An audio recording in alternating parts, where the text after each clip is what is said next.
कांग्रेस प्रदेश कार्यालय में मिलन समारोह का आयोजन हुआ, जिसमें प्रदेश अध्यक्ष अखिलेश सिंह समारोह में शामिल हुए। समारोह में भाजपा और आरएसएस के 51 वरिष्ठ नेताओं ने कांग्रेस ज्वाइन किया। मौके पर कांग्रेस के अध्यक्ष अखिलेश प्रसाद सिंह भी और ने कहा कि महागठबंधन की चुनाव में जीत होगी। राहुल की करिश्माई नेतृत्व की बदौलत लगातार कांग्रेस मजबूत हो रही है। उन्होंने कहा कि हमारी लड़ाई आरएसएस और भाजपा से है, उसके खिलाफ लगातार हम लड़ रहे हैं। जितने भी सेक्युलर पार्टियां हैं वो सभी मिलकर इस लड़ाई को आगे और बढ़ाएंगे। अमित शाह के बयान पर अखिलेश सिंह ने कहा कि अमित शाह भी परेशान है, राज्य में उनकी सरकार जा रही है। हम धन्यवाद देते हैं जिसके वजह से ये सारे कार्यकर्ता 1-2 महीने से इनके संपर्क में थे और इन्होंने कहा भी है कि और कई कार्यकर्ता भारतीय जनता पार्टी छोड़ के हम लोगों की तरफ आना चाहते हैं। मैंने इनको कहा है कि पहले परख लीजिए कि कार्यकर्ता में दम हो, उसी को ज्वाइन कराइए, नहीं तो चुनाव के समय बहुत सारे लोग आते हैं। तो जो परखे हुए लोग थे वो आज ज्वाइन किए हैं। मुझे पूरी उम्मीद और आशा है कि जिला कांग्रेस पटना को भी ताकत मिलेगी और हम लोग राहुल जी के करिश्माई नेतृत्व में अगला लोकसभा का चुनाव जीतेंगे। महागठबंधन की जीत होगी 40 सीट पर, जैसा कि पूरे बिहार में लग रहा है।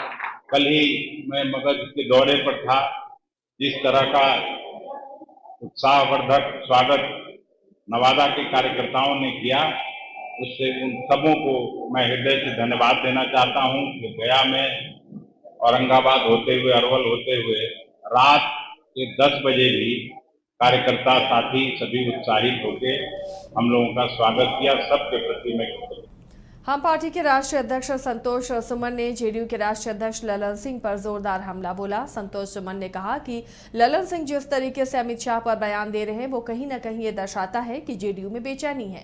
साथ ही संतोष सुमन ने कहा कि जिस तरीके से सीएम नीतीश कुमार प्रधानमंत्री बनने के लिए पूरे देश में भ्रमण कर रहे हैं और नतीजा कुछ नहीं मिल रहा, उससे जेडीयू में हताशा है। वहीं सीट शेयरिंग को लेकर भी कहा कि एनडीए में सीटों को लेकर कोई भी परेशानी नहीं। साथ ही बीपीएससी बहाली पर उन्होंने कहा कि धांधली का आरोप लगाया और कहा मामले में सरकार से जांच की उन्होंने मांग की है। नीतीश कुमार सीखना चाहिए अभी तक। अब देखिए, माननीय नीतीश कुमार जी से अगर सीखने लगेंगे तो हर 10 मिनट पर अपना स्टैंड बदल लेंगे। उनको तो जो लोग बोल रहे हैं, जो जिनके साथ आज है, कौन पलटू राम का उनको तंगमा दिया है? पलटू राम कौन कहता है? पलटू राम चाचा कौन कहता था? कौन कहता था कि इनका कोई अस्तित्व नहीं है? कौन कहता था कि मर जाएंगे लेकिन इनके साथ नहीं जुड़ेंगे? तो इस तरह की बातें करने वाले लोग ही आज साथ हो गए हैं। तो दो ध्रुव है, एक नॉर्थ पोल है, एक साउथ पोल है, दोनों एक साथ चलने की बात कर रहे हैं। वो कभी एक साथ नहीं चलेंगे। विचारधारा दोनों की अलग है। माननीय मुख्यमंत्री जी की विचारधारा अलग है, लेकिन किस मजबूरी में उनके साथ जुड़े हुए हैं। अब ललन सिंह जी क्या बोलते हैं, हमको नहीं लगता है कि बहुत टिप्पणी करना। अमित शाह जी पूरे देश को देख रहे हैं, गृह मंत्री हैं, इतने बड़ी पार्टी के राष्ट्रीय अध्यक्ष रह चुके हैं और अभी भी सब चीज करते हैं। तो ललन सिंह, हमको नहीं लगता है कि उनको माननीय ललन सिंह जी को टिप्पणी करना चाहिए। लेकिन ठीक है, राजनीति में चलता है, टिप्पणी करने दीजिए। हम लोग एक चीज जानते हैं, एनडीए इंटैक्ट है और किसी को बोलने से कुछ भी बोले लोगों को बरगला नहीं सकता है जनता। राजेंद्र नगर रेलवे स्टेशन प्रबंधक को लेटर के माध्यम से 1.5 करोड़ की रंगदारी मांगने और रंगदारी नहीं देने पर राजधानी और वंदे भारत जैसी ट्रेन बंद करने की धमकी देने के मामले में रेल पुलिस ने कार्रवाई की है। रेल पुलिस ने मामले में एक बड़ा खुलासा किया है। रेल पुलिस ने इस मामले में सबसे पहले कपिल देव प्रसाद को हिरासत में लेकर पूछताछ की और उनके लिखावट का नमूना लिया है। हिरासत में लिए गए शख्स ने कहा कि आपसी विवाद में उन्होंने ऐसी हरकत की है। हिरासत में लिए गए शख्स ने अनुज प्रसाद सिंह का नाम लेते हुए कहा कि विवाद को लेकर उसने ये हरकत की, जिसके बाद अनुज प्रसाद को हिरासत में लिया गया और उससे पूछताछ की जा रही है। पूछताछ के बाद उसका नमूना भी लिया गया। अब दोनों के लिखावट नमूनों को फॉरेंसिक जांच के लिए भेजा गया है और रिपोर्ट आने पर पूरे मामले में आगे कार्रवाई होगी। 3 नवंबर को संध्या में स्टेशन प्रबंधक राजेंद्र नगर के द्वारा एक लिखित आवेदन दिया गया, जिसमें कि उनका साथ जो अटैच किया गया कि साधारण डाक के माध्यम से उनको एक धमकी भरा पत्र मिला है, जिसमें लिखा है कि 1.5 करोड़ दो, वरना राजधानी शताब्दी वंदे ट्रेन नहीं बचेगा। पहला ट्रेन लेटर का अनदेखी किया, नमूना नॉर्थ ईस्ट को देखा, पता नाम पहले वाला ही है। लिफाफे के ऊपर प्रेषक कमलदेव सिंह, रामकृष्ण नगर, डीएमटी पथ पटना 8,17,000 लिखा हुआ प्राप्त हुआ। इस आलोक में हम लोगों ने जांच प्रारंभ किया 3 तारीख को ही तो वो व्यक्ति जिसका कि नाम लिखा हुआ था कमलदेव सिंह, वो लोकेट नहीं हुआ 3 तारीख को रामकृष्ण नगर में, क्योंकि पता स्पेसिफिक नहीं था।